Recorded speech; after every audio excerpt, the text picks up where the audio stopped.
नमस्कार दोस्तों, स्वागत है आपका डीजी स्टोरी किंग में। आज की यह कथा केवल एक कहानी नहीं, बल्कि जीवन का ऐसा दर्पण है जिसमें हम अपने कर्मों का भविष्य देख सकते हैं। क्या आपने कभी सोचा है कि मनुष्य को जानवर का जन्म क्यों मिलता है? क्या केवल पाप करने से ऐसा होता है, या मनुष्य के भीतर छिपी हुई प्रवृत्तियां ही उसे पशु योनि की ओर ले जाती हैं? गरुड़ पुराण में भगवान विष्णु ने गरुड़ जी को बताया कि जीव अपने कर्मों और वासनाओं के अनुसार अगला जन्म प्राप्त करता है। जो मनुष्य केवल खाने, सोने, क्रोध करने और स्वार्थ में डूबा रहता है, वह धीरे धीरे अपनी मनुष्यता खो देता है। आज की कथा उसी रहस्य को खोलती है। बहुत समय पहले राजस्थान के एक समृद्ध नगर में धनपाल नाम का एक व्यापारी रहता था। उसके पास धन, सोना, चांदी, खेत, नौकर और बड़ा हवेली जैसा घर था। लोग उसे सेठ जी कहकर बुलाते थे। बाहर से वह बहुत सम्मानित दिखाई देता था, लेकिन उसके भीतर दया नाम की कोई चीज नहीं थी। वह गरीबों को अपमानित करता, मजदूरों का मेहनताना काट लेता, पशुओं को मारता पीटता और अपने लाभ के लिए किसी को भी दुख देने में संकोच नहीं करता था। उसकी पत्नी सावित्री कई बार समझाती, सेठ जी, धन तो यही रह जाएगा, साथ केवल कर्म जाएंगे। लेकिन धनपाल हंसकर कहता, जब तक धन है, सब मेरे चरणों में झुकेंगे। मरने के बाद क्या होगा, ये किसने देखा है? एक दिन उसकी हवेली के बाहर एक बूढ़ा साधु आया। उसने भोजन मांगा। धनपाल ने क्रोध में आकर नौकरों से कहा, इसे भगा दो। साधु ने शांत स्वर में कहा, बेटा, भूखे को भोजन देने से धन कम नहीं होता। धनपाल ने अपमान करते हुए कहा, काम नहीं करना, भीख मांगना आसान है। साधु ने उसकी आंखों में देखते हुए कहा, जिसे अपने धन पर अहंकार होता है, वह अगले जन्म में उसी वस्तु के लिए तरसता है जिसे आज ठुकरा रहा है। इतना कहकर साधु चला गया। समय बीतता गया। धनपाल की कठोरता बढ़ती गई। वह अपने बैलों से अत्यधिक काम करवाता। यदि बैल थक जाते तो उन्हें डंडों से पीटता। एक बार उसका एक बूढ़ा बैल रास्ते में गिर पड़ा। नौकर ने कहा, सेठ जी, ये कई वर्षों से आपकी सेवा कर रहा है, इसे आराम दे दीजिए। धनपाल बोला, जो काम का नहीं, वह बोझ है। उसने बैल को वहीं छोड़ देने का आदेश दे दिया। बैल की आंखों से आंसू बह रहे थे, मानो वह अपने मालिक से दया की भीख मांग रहा हो। कुछ वर्षों बाद धनपाल को एक अजीब बीमारी हो गई। शरीर कमजोर होने लगा, रातों को डरावने सपने आने लगे। वह चीखकर उठ बैठता, मुझे मत मारो, मुझे मत बांधो, मुझे भूखा मत रखो। वैद्य आए, हकीम आए, पर बीमारी बढ़ती गई। एक रात उसने देखा कि वही बूढ़ा बैल उसके सामने खड़ा है। बैल की आंखों में करुणा थी, क्रोध नहीं। धनपाल डर गया। अंततः वह दिन भी आ गया जब धनपाल की मृत्यु हो गई। परिवार रो रहा था, लेकिन उसकी आत्मा शरीर से निकलकर एक अंधेरी सुरंग में पहुंच गई। वहां दो भयानक यमदूत खड़े थे। उन्होंने कहा, धनपाल, चलो। वह कांपते हुए बोला, मैंने बहुत दान किया है, मंदिर बनवाया है।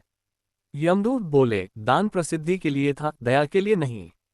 उसे यमलोक ले जाया गया। वहां धर्मराज यम सिंहासन पर विराजमान थे और चित्रगुप्त उसके कर्मों का लेखा पढ़ रहे थे। चित्रगुप्त बोले, इसने भूखों को भोजन नहीं दिया, मजदूरों का धन रोका, पशुओं पर अत्याचार किया, अहंकार किया और कभी पश्चाताप नहीं किया। धनपाल रोने लगा, मुझे एक मौका और दे दीजिए। धर्मराज ने कहा, मनुष्य जन्म इसलिए दिया जाता है कि जीव विवेक से अपने कर्म सुधार सके। तुमने मनुष्य होकर भी केवल पशु प्रवृत्तियों को बढ़ाया, इसलिए तुम्हें उसी प्रवृत्ति के अनुसार जन्म मिलेगा। धनपाल ने भयभीत होकर पूछा, क्या मुझे नरक मिलेगा? धर्मराज बोले, नरक कर्मों का अनुभव है और उसके बाद तुम्हें बैल का जन्म मिलेगा। तुम वही पीड़ा अनुभव करोगे जो तुमने दूसरों को दी थी। कुछ समय बाद एक किसान के घर एक बछड़ा जन्मा। वही धनपाल था। जन्म लेते ही उसे पिछले जन्म की धुंधली स्मृतियां महसूस हुई, लेकिन वह बोल नहीं सकता था। किसान गरीब था, पर दयालु था। वह बछड़े को प्यार से सहलाता, समय पर चारा देता। बछड़ा पहली बार समझ रहा था कि दया क्या होती है। लेकिन गांव का एक लालची जमींदार उस बैल को खरीद ले गया। अब उससे दिन रात खेत जोतवाए जाते, गर्मी में बिना पानी के काम कराया जाता। जब वह थककर रुकता तो डंडे पड़ते। हर चोट के साथ उसके भीतर एक स्मृति जागती, मैंने भी अपने बैलों को ऐसे ही मारा था। एक दिन बारिश के मौसम में कीचड़ में गाड़ी फंस गई। बैल पूरी ताकत से खींचता रहा, पर गाड़ी नहीं निकली। जमींदार ने उसे बेरहमी से पीटा। बैल की आंखों से आंसू बह निकले। उसी क्षण उसके मन में गहरा पश्चाताप हुआ, हे प्रभु, मैंने कितने जीवों को कष्ट दिया। यदि कभी मुझे फिर मनुष्य जन्म मिले तो मैं किसी प्राणी को दुख नहीं दूंगा। उस रात बैल आकाश की ओर देखता रहा। उसके भीतर पहली बार प्रार्थना जागी। कुछ महीनों बाद अत्यधिक श्रम और चोटों के कारण वह बैल मर गया। आत्मा फिर यमलोक पहुंची। इस बार यमदूत उतने कठोर नहीं थे। धर्मराज ने पूछा, क्या तुमने कुछ सीखा? आत्मा ने रोते हुए कहा, हाँ प्रभु।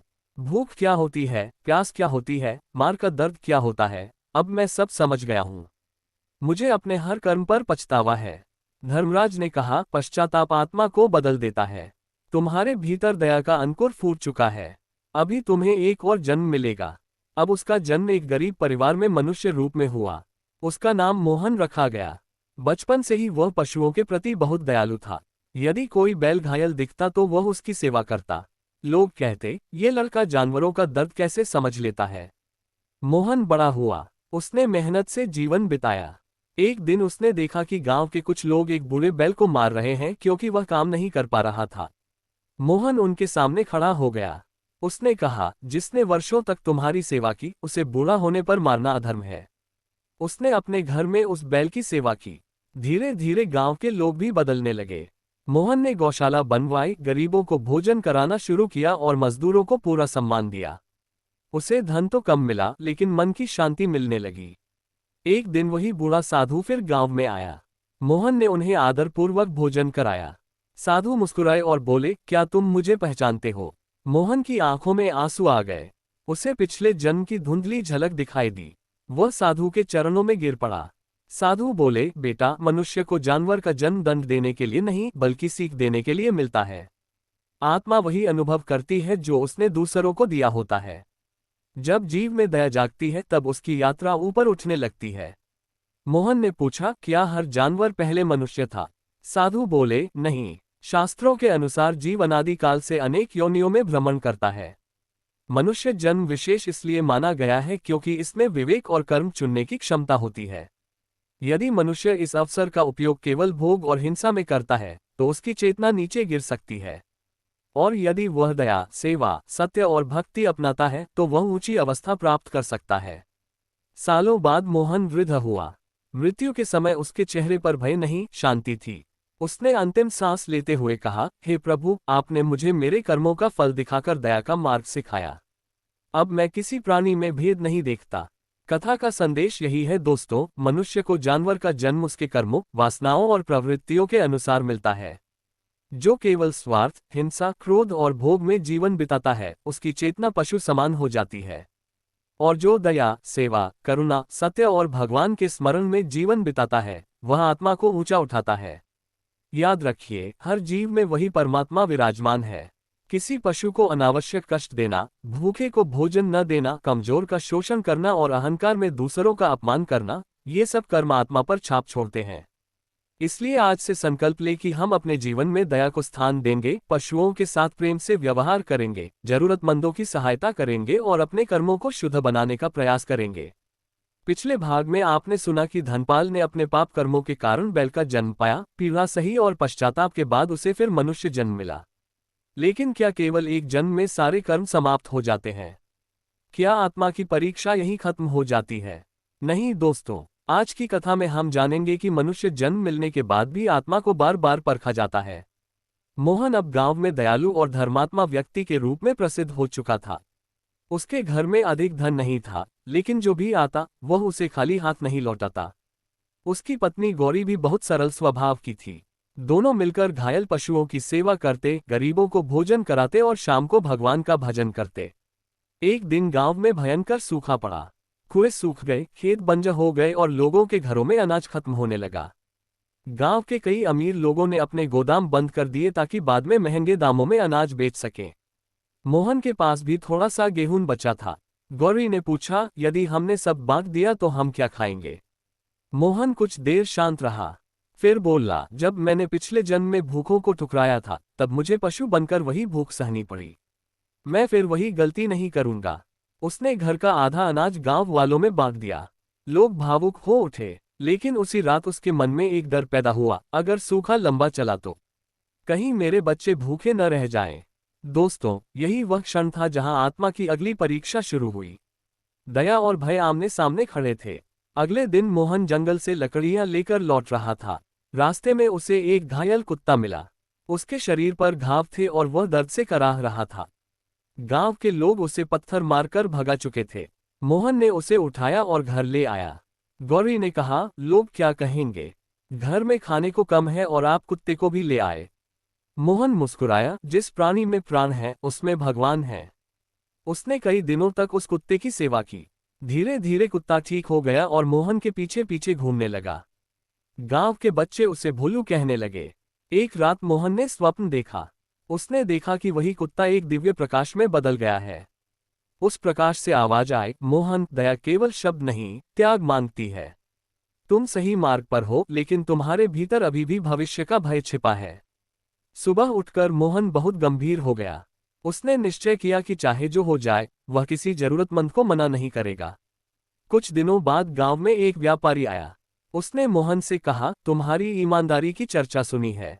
मेरे पास सोने की एक थैली है। इसे कुछ दिनों तक संभाल कर रख लो। बदले में मैं तुम्हें अच्छा धन दूंगा। मोहन ने थैली रख ली, लेकिन रात में जब उसने उसे खोला तो उसकी आंखें चौंधिया गईं। उसमें सोने के सिक्के भरे थे। इतने सिक्के उसने जीवन में कभी नहीं देखे थे। उसके मन में विचार आया, यदि मैं इसमें से थोड़े से सिक्के रख लूं तो कोई नहीं जान पाएगा। बच्चों का भविष्य सुरक्षित हो जाएगा, घर बन जाएगा, सूखे की चिंता खत्म हो जाएगी। लेकिन उसी क्षण उसे बैल वाला जन्म याद आ गया। उसे याद आया कि कैसे उसने दूसरों का हक छीना था और बाद में वही पीड़ा भुगती थी। पूरी रात वह सो नहीं सका। सुबह व्यापारी लौटा। मोहन ने पूरी थैली उसे वापस कर दी।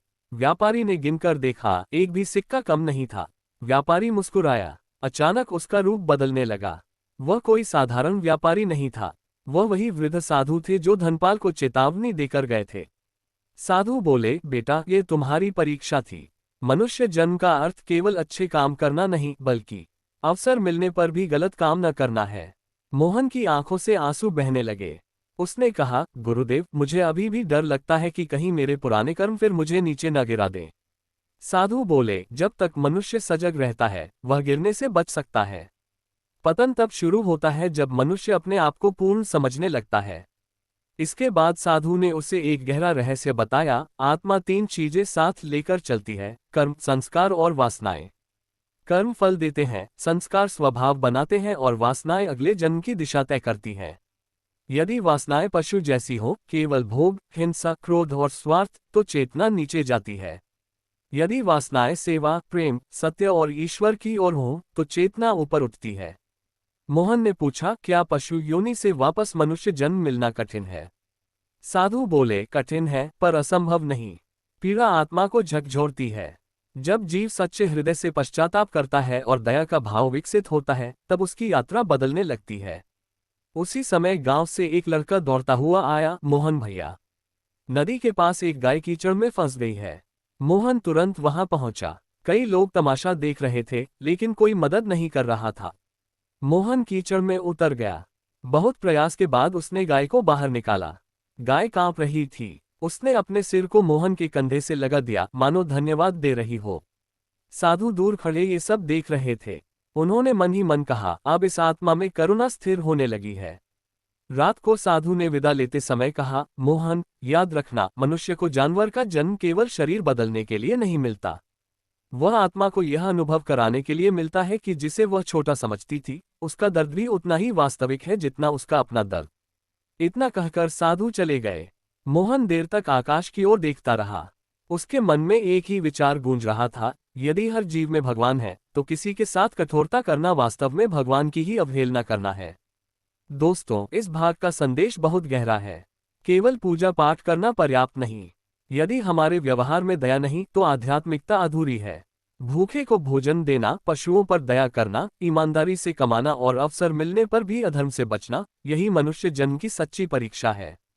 अगले भाग में हम जानेंगे कि मोहन के पुराने कर्मों की अंतिम गांठ कैसे खुलती है और मृत्यु के बाद धर्मराज उसे कौन सा अद्भुत सत्य दिखाते हैं। क्या उसे फिर जन्म लेना पड़ेगा या उसकी आत्मा को मुक्ति का मार्ग दिखाई देगा? पिछले भाग में आपने सुना कि मोहन ने दया, सेवा और ईमानदारी का मार्ग अपनाया। लेकिन आत्मा के पुराने कर्म इतने आसानी से समाप्त नहीं होते। कभी कभी जीवन हमें ऐसी परिस्थितियों में डालता है जहां हमारे भीतर छिपे हुए संस्कार फिर से जाग उठते हैं। आज की कथा में हम जानेंगे कि मोहन के पुराने जन्मों की अंतिम गांठ कैसे खुली। सूखा अब और भयंकर हो चुका था। गांव के लोग पानी के लिए कई कोस दूर जाने लगे। मोहन रोज सुबह अपने बैल और भोलू कुत्ते के साथ पानी लाने जाता। एक दिन रास्ते में उसे एक घायल बूढ़ा बैल दिखाई दिया। बैल की पीठ पर घाव थे, पैरों में सूजन थी और वह चल भी नहीं पा रहा था। मोहन के हृदय में करुणा उमड़ पड़ी। उसने बैल को पानी पिलाया और उसके घाव साफ किए। तभी उसके मन में अचानक एक अजीब कंपन हुआ, जैसे कोई पुरानी स्मृति जाग रही हो। उसे लगा मानो वह बैल उसे पहचानता हो। रात को मोहन को फिर वही स्वप्न आया। उसने देखा कि यमलोक का विशाल द्वार खुला है। धर्मराज सिंहासन पर बैठे हैं और चित्रगुप्त एक चमकती हुई पुस्तक खोले खड़े हैं। धर्मराज बोले, मोहन, तुम्हारे पुराने कर्मों की अंतिम परीक्षा अभी बाकी है। मोहन ने विनम्रता से पूछा, प्रभु, मैंने तो अब किसी को दुख नहीं दिया। फिर परीक्षा क्यों? धर्मराज बोले, दूसरों को दुख न देना पहला कदम है। दूसरा कदम है, जिसने तुम्हें दुख दिया उसके प्रति भी करुणा रखना। स्वप्न टूट गया। मोहन गहरे विचार में डूब गया। अगले ही दिन गांव में खबर फैली कि वही लालची जमींदार, जिसने पिछले जन्म में बैल रूपी धनपाल को बहुत सताया था, अब बूढ़ा और बीमार हो गया है। उसके अपने बेटे उसे बोझ समझने लगे थे। लोग कह रहे थे, जैसा किया वैसा भुगत रहा है। मोहन ये सुनकर चुप हो गया। उसके भीतर दो आवाजें उठीं। एक कह रही थी, यह उसके कर्मों का फल है, इसे भुगतने दो। दूसरी कह रही थी, यदि तुम सच में बदल चुके हो तो तुम्हें उसकी सहायता करनी चाहिए। शाम को वह जमींदार के घर पहुंचा। बूढ़ा जमींदार खाट पर पड़ा कराह रहा था। उसने मोहन को देखा और शर्म से सिर झुका लिया। धीमे स्वर में बोला, मैंने जीवन भर दूसरों को सताया, अब कोई मेरा नहीं रहा। मोहन ने उसके पैर दबाने शुरू कर दिए। जमींदार रो पड़ा, तुम मेरे साथ ऐसा क्यों कर रहे हो? मैंने तुम्हारा क्या भला किया है? मोहन शांत स्वर में बोला, मैं आपका हिसाब चुकाने नहीं, अपना हृदय साफ करने आया हूं। दोस्तों, यही वह क्षण था जब मोहन के भीतर की अंतिम कठोरता टूटने लगी। कई दिनों तक उसने उस बूढ़े की सेवा की, दवा लाता, भोजन बनाता और रात को उसके पास बैठता।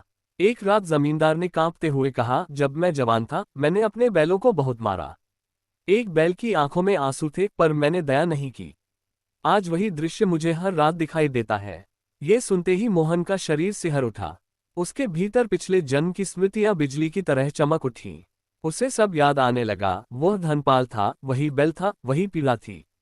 उसकी आंखों से आंसू बह निकले। उसने मन ही मन कहा, हे प्रभु, आपने मुझे मेरे ही कर्मों का दर्पण दिखा दिया। कुछ दिनों बाद बूढ़े जमींदार की मृत्यु हो गई।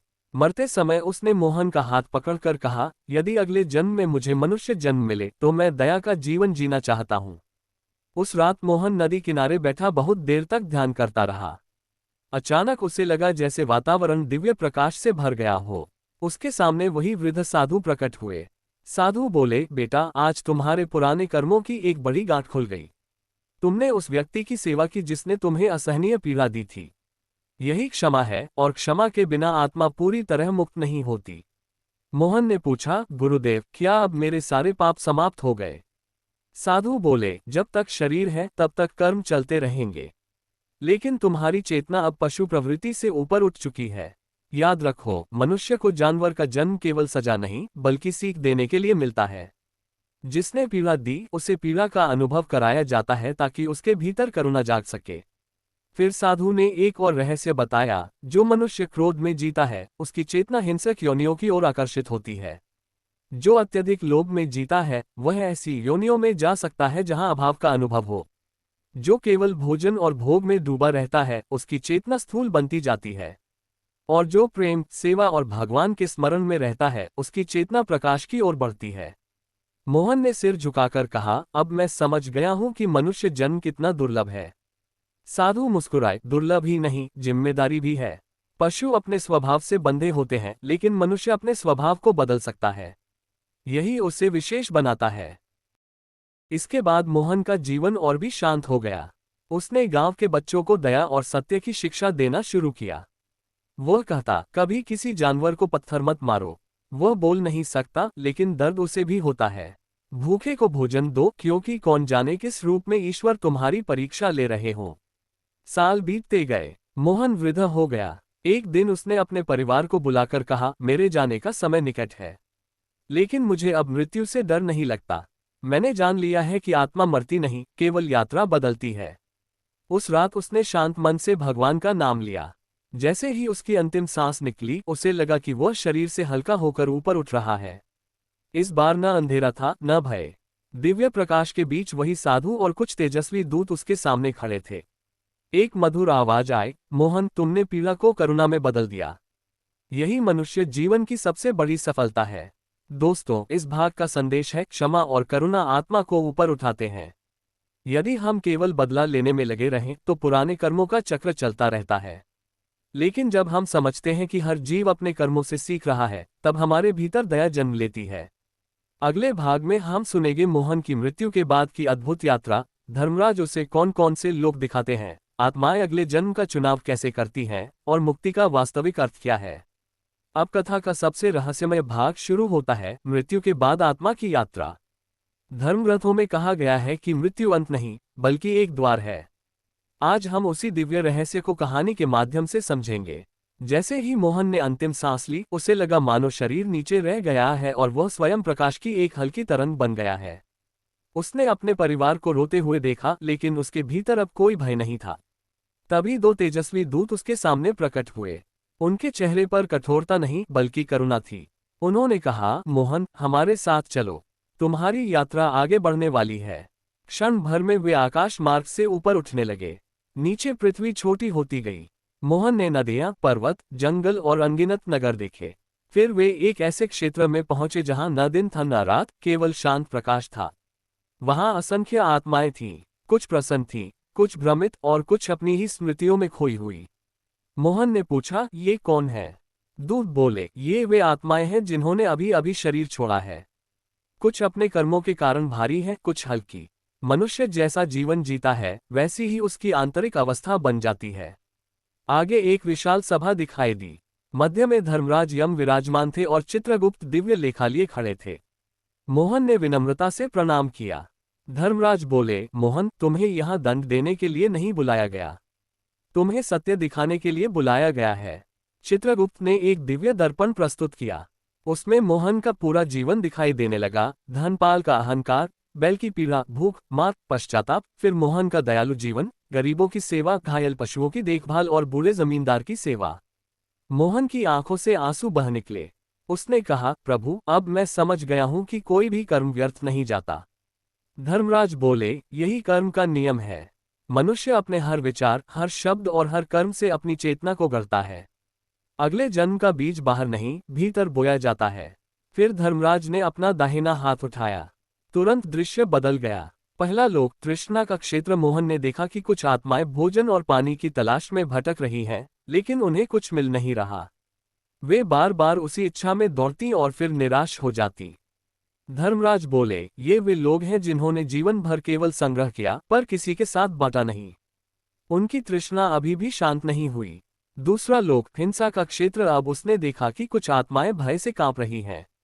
उन्हें वैसी ही पीड़ा का अनुभव हो रहा था जैसी उन्होंने दूसरों को दी थी। धर्मराज बोले, ये बदला नहीं, अनुभव है। जब तक आत्मा दूसरों के दर्द को अपने भीतर महसूस नहीं करती, तब तक करुणा जागती नहीं। मोहन ने कांपते हुए कहा, मैंने भी ऐसा अनुभव किया था जब मैं बैल बना था। धर्मराज ने सिर हिलाया, हाँ, और उसी अनुभव ने तुम्हें बदल दिया। तीसरा लोक, करुणा का उद्यान। अब दृश्य पूरी तरह बदल गया।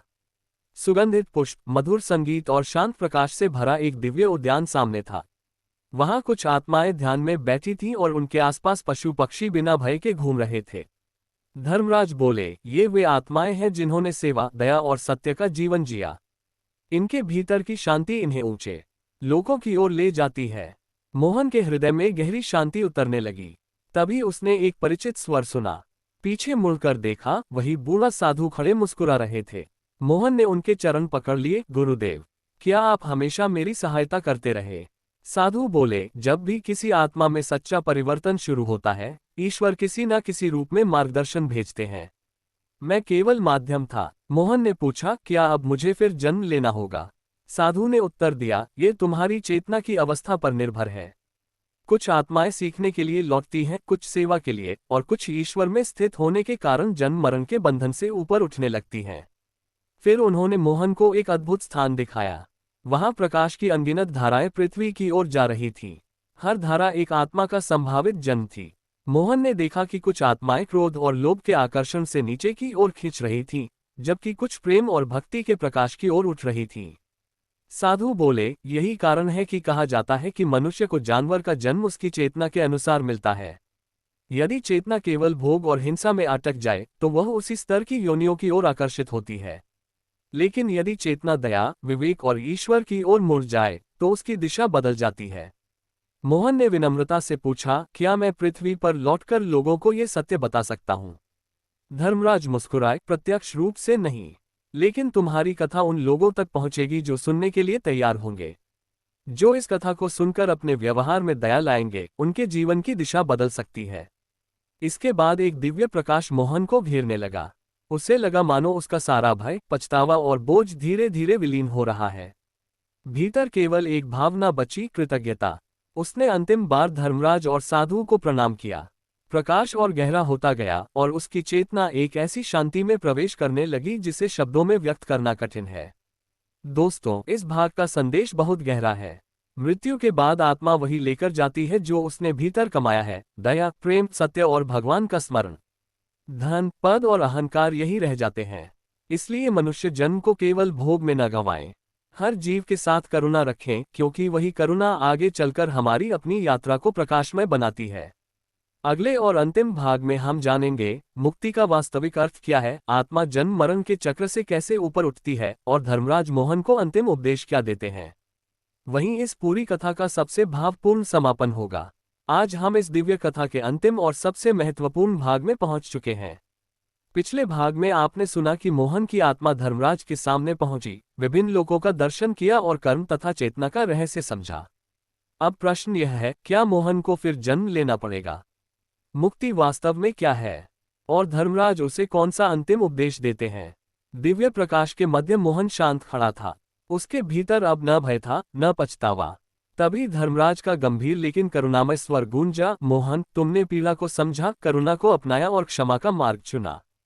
अब तुम्हें वह सत्य बताया जाएगा जिसे बहुत कम आत्माएं समझ पाती हैं। मोहन ने हाथ जोड़कर कहा, प्रभु, कृपा करके बताए, मुक्ति क्या केवल मृत्यु के बाद मिलने वाली कोई अवस्था है? धर्मराज मुस्कुराए, नहीं, मुक्ति का आरंभ जीवित रहते हुए होता है। जब मनुष्य अपने आप को केवल शरीर मानना छोड़ देता है, जब वह दूसरों में भी उसी चेतना को देखने लगता है, जब उसका सुख केवल अपने लिए नहीं बल्कि सबके कल्याण में होने लगता है, तभी मुक्ति का द्वार खुलना शुरू होता है। इतना कहते ही एक दिव्य दृश्य प्रकट हुआ।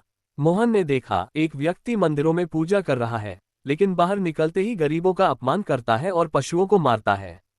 दूसरा व्यक्ति साधारण कपड़ों में है, कम पूजा करता है पर भूखों को भोजन देता है, घायल जीवों की सेवा करता है और सत्य बोलता है। धर्मराज बोले, बताओ, इनमें से कौन ईश्वर के अधिक निकट है? मोहन ने बिना देर किए कहा, जो दया और सेवा करता है वही प्रभु के निकट है।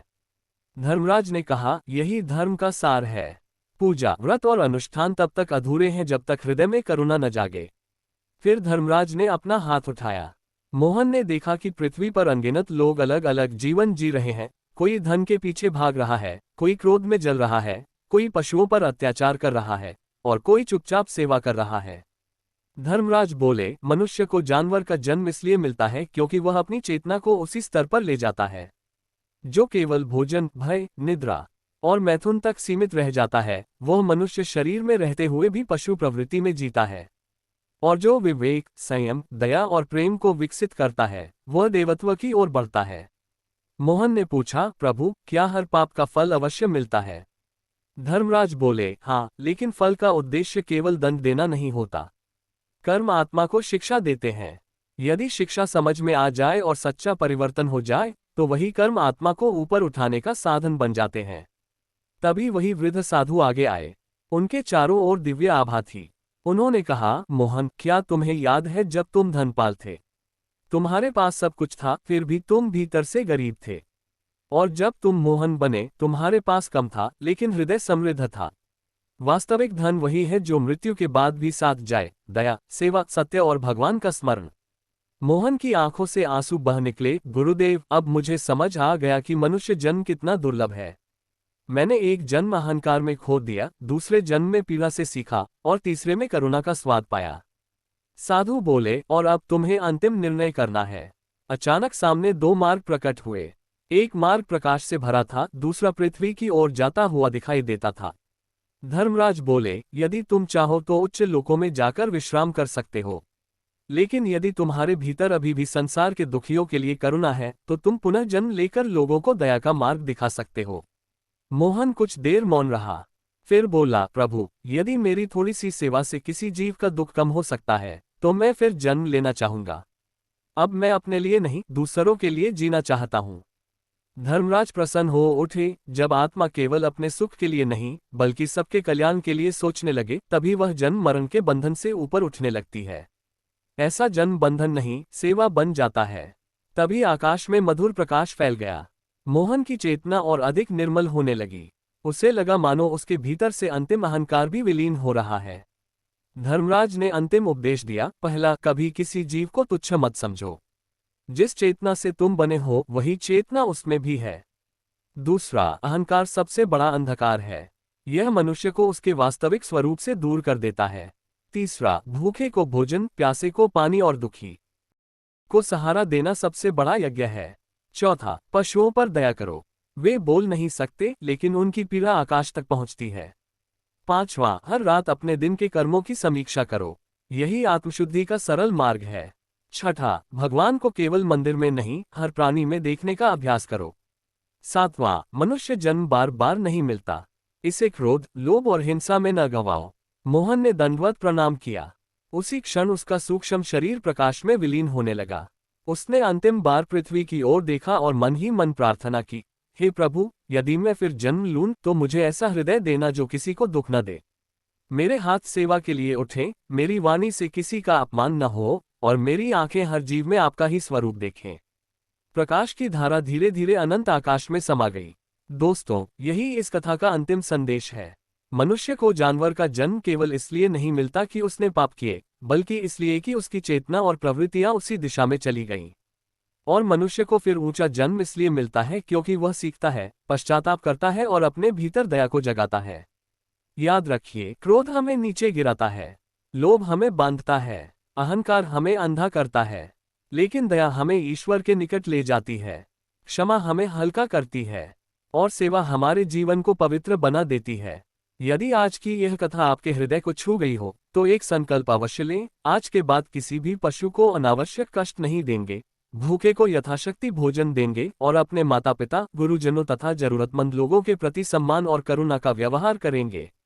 वीडियो को लाइक करें, डीजी स्टोरी किंग को सब्सक्राइब करें और कमेंट में लिखें, हर जीव में भगवान है। मैं हूं आपका मित्र सतीश और आप सुन रहे थे डीजी स्टोरी किंग। अगले वीडियो में फिर मिलेंगे एक नई आध्यात्मिक कथा के साथ। हरि ओम तत्सत।